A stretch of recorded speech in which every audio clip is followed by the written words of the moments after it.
incredible experience I had. We just did the beer announcement, and per usual, our fantastic listeners, they give us the call. They hold up a pen or a joint or whatever, and went outside with them all. And I turn around, and then, there's, 7 or 8 and 9 native fellas and from the Mohawk tribe. And we just had an all-time smoke session, just a complete blowout. And a couple of them says, "RA, we need you to do a chi first." I was like, "What's that?" And they, it's like you said, it's a war cry. And I got to see it one more time before I got to get this right. So they showed me again, and I'm not going to do it here because wouldn't feel right doing it without the guys. Is there video of this? Do we know? No, there wasn't video. Pasha tried to get me to do it drunk on video in a bar, and I just didn't like. I think he was trying to make me float. No, you had your moment. Good job, Pasha. Good job. Like that. Yeah, it was like it didn't feel appropriate to not do it with the guys who asked me to do it. I know it's a sacred thing, and it just didn't feel like right to not do it with them. So they say, "RA, we need a chi out of you before you go." And I said, "Let me see another one." And I belted it out, and they went nuts, man. They started high five me, and it was just this real cool experience. And like they're like, "All right, you're gonna get a res card. You're not a member of the res and all this stuff." Yeah, you're like Costner in Dances with Wolves. It was funny, and that's the thing too. Where we were able to joke around and laugh, and all this sort of like third rail humor you don't think you can make. And we were making those type of jokes, and everybody laughed. Nobody was offended, and I came back, and it was just like sort of a profound experience to kind of do that. And I came in and filled you guys in on the story. Can I ask you a question? Please do. Do you think that was maybe some of the strongest weed you've ever smoked? Oh, I told him, man, that you guys don't fuck around. Oh, you smoked a 2G? Oh, yeah, without a doubt. Yeah, and then they gave me a were. gift bag the next night, and oh my God, put me right to sleep. The guy came up to me the next day and he goes, "I'm part of the crew that crippled RA with that unbelievable weed." I go, "Hey, man, much love, dude. That's respect." I couldn't even sniff smoking that with you. I wouldn't be able to talk to anyone the rest of the weekend. Didn't matter how much weed you smoked, though. Nobody was more crippled than Terry Ryan Sr. on that night. He out crippled you. He's the type of guy who refuses to eat when he's drinking, so it doesn't ruin his buzz. So that just explains how. And finally, towards the end of the night, he tried to eat a pretzel, but most of it was on his face and in his mouth. So and keep in mind, we're talking about Thursday here. We haven't even dropped the ball or puck yet. And even before that, what about Wednesday, Biz?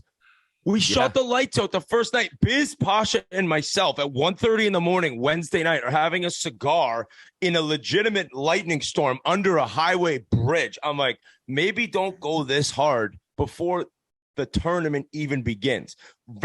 As much fun as we had, serious regret on my own terms in terms of not sleeping Wednesday evening. And people might be wondering why we were there so early. We actually got there on Tuesday. We were able to check out the venue. And on Wednesday, we had the honor of playing a sandbagger at Brookfield. Unbelievable course, incredible hospitality. And we played with Opozo and Molson.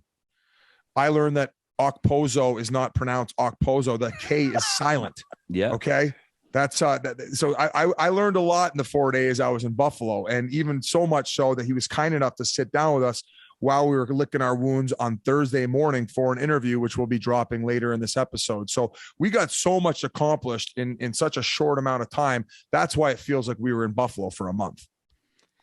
Yeah, it was a long few days. Also want to say shout out to Matthew Barnaby. He showed up at the speakeasy because before we did the Big Deal Bruin drop, they had us. It's a speakeasy. It's supposed to be secretive, but they hosted us in there for a little while to be able to sample our beer. Matthew Barnaby stopped by. And also then the game start Thursday, man. I mean, just a Friday. Tremendous. Friday, yeah. Thursday was the meet and greet party that night at the Labatt Brew House. Tremendous turnout there. And then everybody kind of just split up and went to their own bars or whatever after. And then Friday, the games kicked off, had the opening ceremonies. And, of course, I was coaching the Barstool team. Big deal selects were going on, all kinds of stuff going on all day. What was maybe the highlight of the weekend for you, G? Like, what was the most impressive thing about the Riverworks that you saw? Putting up 4 in the final game when you were a traitor and jumped on the other team. RA, we have our Barstool video, and we fire RA before the last game because we're coming off a championship. We go 0-2. What's he supposed to do? RA jumps to the other team to coach the other team, so I put 4 in his face and then threw my hat at as I skate by the bench. So you went 1-3, and RA managed to go 0-4. Yep. Yeah. Yep. So I'd say that was the highlight of my trip. Yeah, well, I mean, the team I coached, the Power Bottoms was their name. They had 4 guys on the bench. You guys had like 17 guys and 8 healthy scratches. So I was pretty proud of the team I coached. Going into that final game, though, hearing that they were 0-3, we were also 0-3. We had that, hey, boys, 50-50 here. We're not skating too hard here. So it was nice.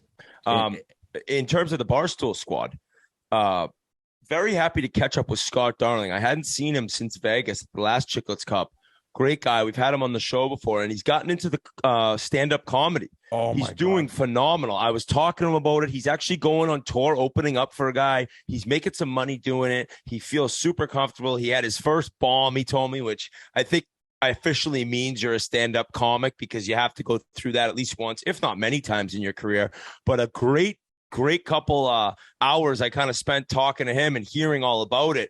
But I gotta mention, he is the worst roller hockey player I've ever seen in my life. The fact he played in the NHL, I know he was a goalie. Holy shit. I had to bench him when I helped out coach the first game. I left your team so fast, it was like a sneeze. I saw how bad you were. But the first game, I said, you got to get Darling off the ice. He's crushing the Barstool squad. Great team guy, though. Having him in the locker room is... Hey, we also added Merles to the team, which was a huge addition. He was my D partner throughout the tourney. He's making line adjustments on the go, telling guys they're benched. Merles will be on the Barstool team forever. Yeah, he couldn't hack it on the ball hockey squad. Couldn't play through a broken toe. But guys, like, I mean, what else is there to say about this? I mean, and then I guess the final day, Saturday, Noseface. Incredible. He ended up didn't show up. Owns us. He's living rent free in my head right now. Hard fought game to the finish. His wife went into labor 2.5 weeks early, so he actually missed all the round robin games, and it was unsure whether he was going to even come or not. So he ends up showing up on the Saturday for the semis and the finals. Leaves his newborn and wife. He said that she gave him the green light and that he had to go. Came and represented the ball hockey community well, gets the W, 3 in a row for him. And I guess there's just more work to do on our side for the big deal selects. If you have a child and the next day go to the Chiclets Cup, you're the most tapped, fucked up piece of shit of all time. Now, listen, all this guy does is win. He could say to me, Whit, shut the fuck up. What do you know? I know I got kids. And if I left the next day to go play ball hockey, I'd come home to a locked up house with a new lock and maybe a new last name on my kids. So good for you for being a winner. But you are an absolute lunatic, Noseface. I could see you going to the range the day after you. I was just thinking that. Fucking 6 minutes from my house for 35 minutes, not a 7-hour drive to Buffalo, followed by an entire day of ball hockey drinking and then missing the kid's like first breath. Well, to be fair, we flew him out, and then he ended up missing his flight home because he was out celebrating his victory with the cup. I was with him. Got a ride home with Bobby Hauser, who drove him from Boston. I was with him at that whatever that last bar was. We were all celebrating, drinking. I said, where you staying? He says, I don't have a room. I says, buddy, I got a couch. I'll be more than happy to put you up because we're on the same flight home. I says, here's my number. And I didn't hear from him at all. I texted him at like 6 a.m. He was supposed to be on our flight with me and Whit were on the same flight. Didn't see him at the airport. And then I talked to Hauser on Instagram. He's like, oh, yeah, he never showed up for his flight. And he had to drive home hungover from fucking Buffalo. 7 hours. He actually was shotgun. He didn't have to drive, but hungover 7 hours ride home, all banged up. He probably couldn't even leave the hospital with the new kid till he friggin' got there either. And then he had to stuck. Get home to Leominster. And then I think he had to go wherever he left his car, probably close to Logan. Then he had to go from Leominster to Logan to get his car to bring back to Leominster, which, you know, I would say the most preposterous thing about the whole weekend, and Whit, I'll hand it over to you on this, was these 3 seekers that were there. Oh, I lost my mind on them. I lost it. There were 3 seekers, and just tell them the stuff that they had. Baseballs, dude. They hadn't sent him baseballs. So I saw them, and I'm like, all right, seekers are here. I said, I'm walking up to our locker room. You know, Barstool and Big Deal Selects had the locker room side by side. So they had one guy had like 4 or 5 pictures in a jersey. The other guy had a couple jerseys and numbers, whatever. I said, all right, boys, there you go. You got that. Good for you. I go up to the locker room. I might have been up there 3 minutes. I come out. They have 14 pieces each of new like stuff with my name on it, hockey cards, t-shirt jerseys. I'm like, get away from me. I'm like, no, I already told you no. Get away from me. I recognized one of the guys is this tall goon, and the other guy was this short, fat goon. It was like the perfect combo. I don't even remember the third guy because I'm like, I will never forget your faces. We come back the next day. I'm signing a little kid's jersey, and all of a sudden I turn. These two goons, they got 6 baseballs each in my face. The father of the little kid said, "Did you play baseball?" I said, I said, I looked at him, I go, get the fuck away from me. They're like, whoa. They just signed 2 each. Shut up. Seekers are the biggest pieces of shit going. I'm telling you. I go, what are you guys doing with this? Oh, nothing. I go, why are they baseballs? Oh, you said you played in high school. Shut up. I played for fucking 1 year in high school. There's no way you knew that. RA never said he played baseball. Why do you have 15 baseballs for him to sign? They made me sign baseballs. And dude, now he can't even palm a baseball. Their hands are shaking like they're hung over. Like you'll say like how nervous they are. Like their hands are shaking when they hand you this shit too. I'm like, one more. And then it's like 4 more after that. I might have signed Gretzky might have stabbed them. I think I signed every single thing that they had other than the 3 cards at the end just for principle.